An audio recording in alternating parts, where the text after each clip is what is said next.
سلام على شعبنا في سوريا. هذا جلال بريك من باريس يحييكم ويشد على يديكم. أنا مواطن تونسي منفي من بلدي، بلد ما بعد الثورة التي انقلب عليها جرذان الناتو، وتحصلوا وانقلبوا على السلطة وأصبحوا حكاما لتونس. فما كانت النتيجة؟ الزواج العرفي، قبر النساء، بيع البلد إلى أمريكا، المساهمة في حلف الناتو لتدمير بلدكم يا شعب سوريا يا بني أمية. أنا لم أتعود أن أتوجه إلى شعب عربي بهذه اللغة التي ستسمعونها الآن. التقطت منذ ساعة واثنين حوار بين جرذين ليبيين من جرذان الناتو، وهما يستعدان للرحيل إلى تركيا حتى يدخلوا إلى بلدكم ويساهموا في الحملة الناتوية الصليبية على بلدكم الحبيب. هل تعرفون لماذا هم آتون إلى بلدكم؟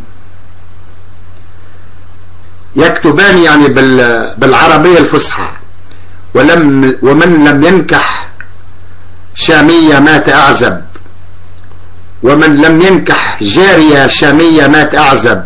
إنهم قادمون لا لتحريركم، لا لفرض الديمقراطية في بلدكم، بل للتمكن من نسائكم وبناتكم، من أطفالكم الصغار ذكورا وإناث، مثل ما يفعلون الآن في ليبيا وفي تونس، ومثل ما يحدث الآن في مصر.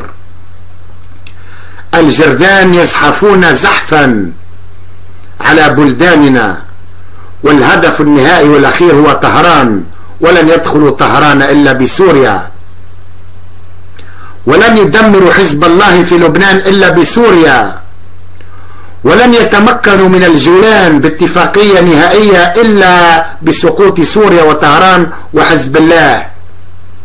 الأمريكان يريدون الأرض والجرذان يريدون العرض. الأمريكان يريدون خيرات العرب والجرذان الملتحين الذين ترونهم في إدلب وغيرها جاءوا من أجل نسائكم وبناتكم وذكور الصغار من ذكوركم. هذا يحدث اليوم في تونس، ويحدث اليوم في ليبيا، ويحدث في مصر العربية. إنني اخترت أن أحادثكم بهذا الحديث لأنني لا أعرف نفسيتكم كثيرا، أعرف أنكم محافظون، ربما نحن تونسيون غير محافظون بطبعنا، نقول الأشياء ونسميها بأسمائها.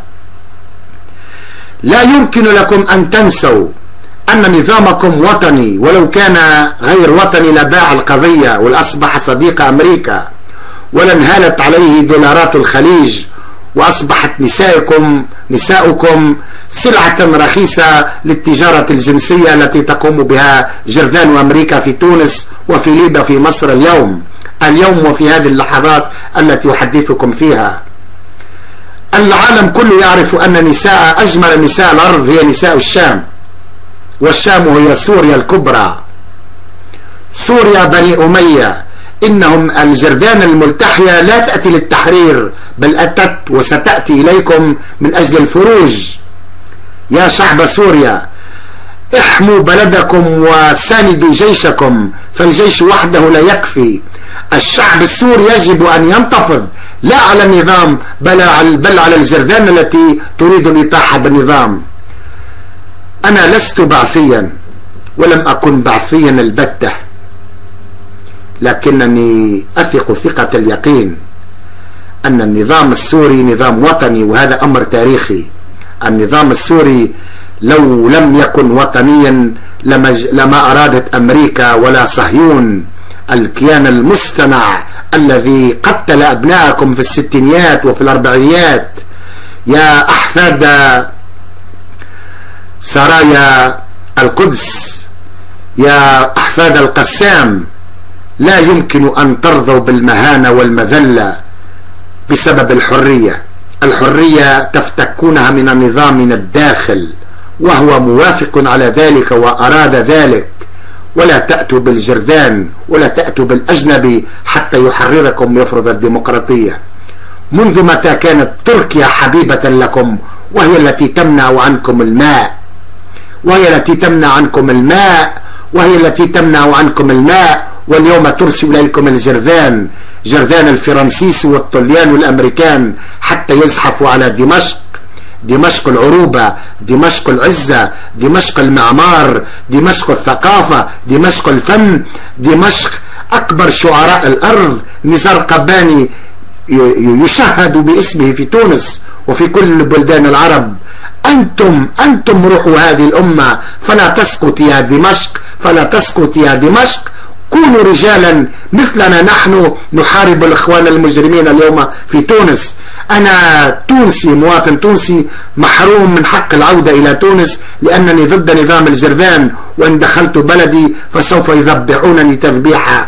نحن لا نهاب الجرذان ولا نريدكم أن تهابوهم. ساندوا جيشكم، ساندوا بوليسكم، واطلبوا من نظام التغيير من الداخل، ولا تبيعوا أوطانكم. ثقتي كبيرة في بشار الأسد، أنه مثقف وأنه إنسان يعرف مسار التاريخ وليس أحمق ولا يريد أن ينتهي كما انتهى حسني مبارك. إنه يحمل في ثقافته بذور الديمقراطية والتقدم. أنتم شعب متقدم، أنتم تجهلون ربما ذلك.